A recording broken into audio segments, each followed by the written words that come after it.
آخر سورہ الفاتحہ کو بار بار بار بار کیوں دہرایا جاتا ہے؟ صرف یہی نہیں بلکہ نماز میں اور بہت سی چیزیں ہیں، اللہ اکبر ہے، سبحان ربی العظیم ہے، سبحان ربی الاعلیٰ ہے، التحیات للہ ہے، والصلوات والطیبات ہے۔ کیوں دہرایا جاتا ہے انہیں؟ اور پھر اس سے بھی بڑھ کر نماز کو کیوں دہرایا جاتا ہے؟ دن میں 5 دفعہ کیوں نماز پڑھی جاتی ہے؟ بار بار نماز کیوں پڑھی جاتی ہے؟ اور آپ نے اگر نفلی نماز پڑھنی ہے تب بھی آپ نے سورہ فاتحہ پڑھنی ہے، آپ نے فرض پڑھنی ہے تب بھی سورہ فاتحہ ہے، سنت ہے تو تب بھی سورہ فاتحہ ہے۔ آخر اس کو دہرانے کی وجہ کیا ہے؟ فائدہ کیا ہے اور وجہ کیا ہے؟ تو جناب اس کا جواب ہے انسان کے دماغ میں۔ انسان کا جو دماغ ہے اس کے 2 حصے ہیں۔ ایک وہ حصہ ہے جو بہت پرانا دقیانوسی پریمیٹیو برین ہے، جو ہمارا بالکل قدیم قسم کا دماغ ہے۔ یہ جو قدیم دماغ ہے نا، یہ ویسا ہی ہے جیسا جانوروں میں پایا جاتا ہے، اور اس قدیم دماغ کے اندر انسان کے جذبات ہوتے ہیں۔ کون سے جذبات؟ غصے کے، خوف کے، خوشی کے، غم کے۔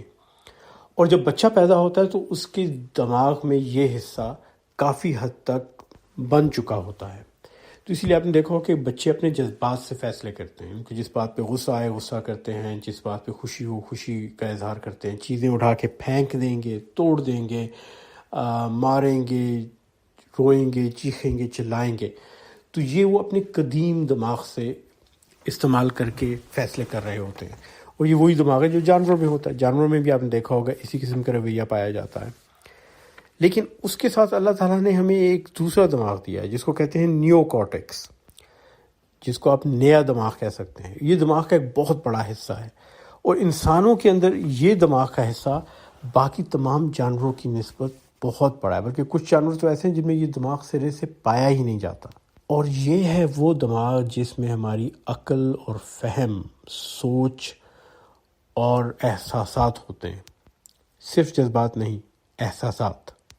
یہ جو نیا دماغ ہے نیو کارٹیکس، یہ پیدا ہوتے وقت اتنا زیادہ مستحکم اور مضبوط نہیں ہوتا، اور نہ ہی اس کا نظام مربوط ہوتا ہے۔ اس کے اندر ابھی نئے کنیکشن بن رہے ہوتے ہیں، جو آپ کے اعصاب ہیں ان کے درمیان نئی نئی رابطے بن رہے ہوتے ہیں، نئی نئی شاہراہیں کھل رہی ہوتی ہیں۔ یہ عمر کے ساتھ ساتھ بنتا ہے، اور ہمارے آباء و اجداد کو بھی اس کا پتہ تھا۔ وہ کہا کرتے تھے کہ ایک انسان جب عمر میں بڑھتا ہے تو اس کا ذہن پختہ ہوتا جاتا ہے۔ تو یہ وہ ذہن ہے جو پختہ ہوتا جاتا ہے، لیکن اس کے لیے ضروری ہوتا ہے کہ اسے بار بار استعمال کیا جائے۔ اگر اس دماغ کو استعمال نہیں کیا جائے گا تو انسان ہمیشہ اپنے قدیم دماغ میں، جس میں صرف اور صرف جذبات ہوتے ہیں، غصہ، نفرت، خوف اور اضطراب، اسی کو استعمال کرتا ہے، کیونکہ اسے عادت ہوتی ہے بچپن سے اسے استعمال کرنے کی۔